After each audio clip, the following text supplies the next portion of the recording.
Adventures of Sonic, Episode 62, Lifestyles of the Sick and Twisted.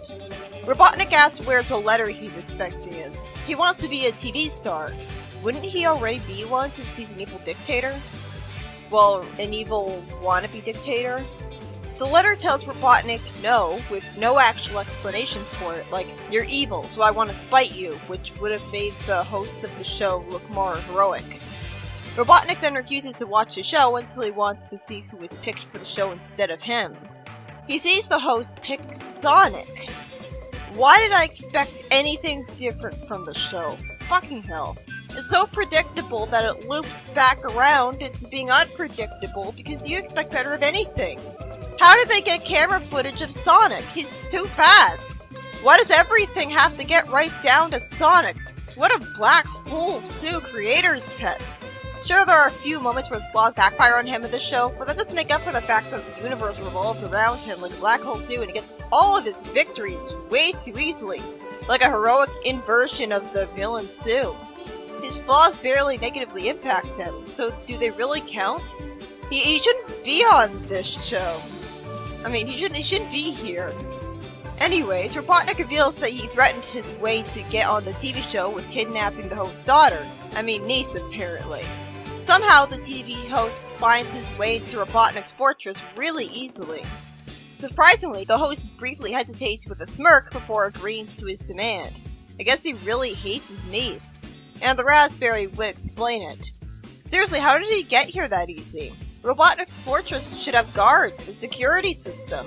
We saw guard robots that Sonic snuck past. This is completely ridiculous. It wouldn't be hard for us to see him talking to Robotnik from behind a camera on his base door. Robotnik shows arrogance and he says that on TV he plans to catch Sonic and get rid of him, acting like a very predictable villain. Seriously, they turned Eggman into a parody of himself in the show. A literal parody. Not a clever one. As in, this is how I used to write Eggman in fanfiction. Catching Sonic the Hedgehog. Have you ever caught him? Caught? Yes. Kept? Technically, no. Always saying that he fails to defeat Sonic, and yet he thinks he'll win next time. It's just like in Sonic Colors. And what horrible padding with Tails flying in place and going on forever but always being right behind Sonic. Screech in an Eggmobile next to Robotnik, and he sees Sonic give some fish water bubbles for their heads since their lake was dried up. Robotnik goes after Sonic in an Eggmobile. Sonic tells Tails to stay here, making me wonder if he'll get kidnapped since he's not around him to protect him. Robotnik even plans to do that to him. And he does, with a crane from his Eggmobile. This must be phenomenal for Screech's ratings. Well, I keep asking such annoying questions. If the writer knew his questions were annoying, he shouldn't have wrote them. Tails getting kidnapped is just insulting to his character and insultingly predictable. Sonic breaks a dam with the spin dash to fill up the lake again, as I wonder how he can be such a horribly neglectful parent as to leave a child all alone in a dangerous situation when he could have just picked up Tails and brought him with them and put him down when he had to. Tails is told that once everyone sees Robotnik catch Sonic on TV, the planet is his, I guess from fear and despair. Sonic breaks into Robotnik's fortress, and he expects Robotnik to let everyone go just because he says so. Sonic runs from Scratch and Grounder, and is told that it doesn't matter if he defeats robots because Tails and a little girl are being held above lava. Screech then tells Sonic to ignore them and keep fighting because the show about bad people is much more interesting. Him saying something like that would ruin his career from a bad reputation, wouldn't it? Robotnik tricks Sonic into letting him handcuff him by making a deal with Sonic that he immediately breaks. Why can't Sonic just beat him up instead of trying to make a deal with Robotnik? He requests a makeup person because if he's going out on national TV, he wants to be stylish, and Scratch shows up instead. Sonic tells him that he's not even a person. You're not even a person. Just shut your trap and watch this. And he really earned that shut your trap as a result. Imagine if Sonic said that to Nicole. She's an AI too. Robotnik decides to sing to gloat on TV. While singing is mostly mediocre, like he's not even trying, he does hit some excellent opera levels of singing at some points. Then Sonic gets the makeup person, who frees Sonic because she's a locksmith. How the fuck did that happen? What? That's so overly convenient. A makeup locksmith person? What are the chances of that happening? How did Sonic already know her personally? Why did Robotnik even decide to humor him and send him a makeup person to begin with? She gave Sonic a disguise with the makeup, which I was expecting to happen even before I saw her, and Grounded takes a chained up Sonic to Robotnik, while Sonic is mistaken for a makeup person. Shouldn't it be obvious to everyone that this is Sonic?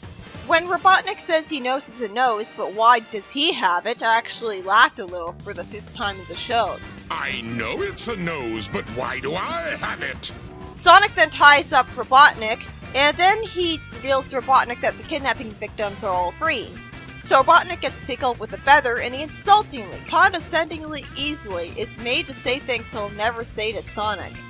Which is ridiculous because in the so-called tickling, he doesn't even laugh. He wasn't tickled because he didn't laugh. Sonic didn't literally threaten to beat him to make him say that humiliating stuff. Robotnik's a parody of himself in the show. It's like he's written by someone like me who hates him and is sick of him. But that's no excuse not to make him a genuine threat if he's not going to be a deep character. And the Sonic Says episode has Sonic lecture us about vandalism while not actually showing Scratch and Grounder get put in jail to show the audience the actual consequences of it. I'm not sure how to feel about this episode. Once again, we have an episode where the victory at the end felt insultingly easy for the resident creator's pet. What are the chances that the makeup artist that the villains picked for Sonic, for some reason, just so happened to be this one who already knows Sonic and is a locksmith who rescues him? And there's no way Robotnik would say all those things just because a feather was moved around his face. He didn't even laugh. Sonic beating him up would have made more sense, but I guess then he'd be seen as less heroic. Eggman being brainwashed into saying this would make more sense than this. That was a horrible ending.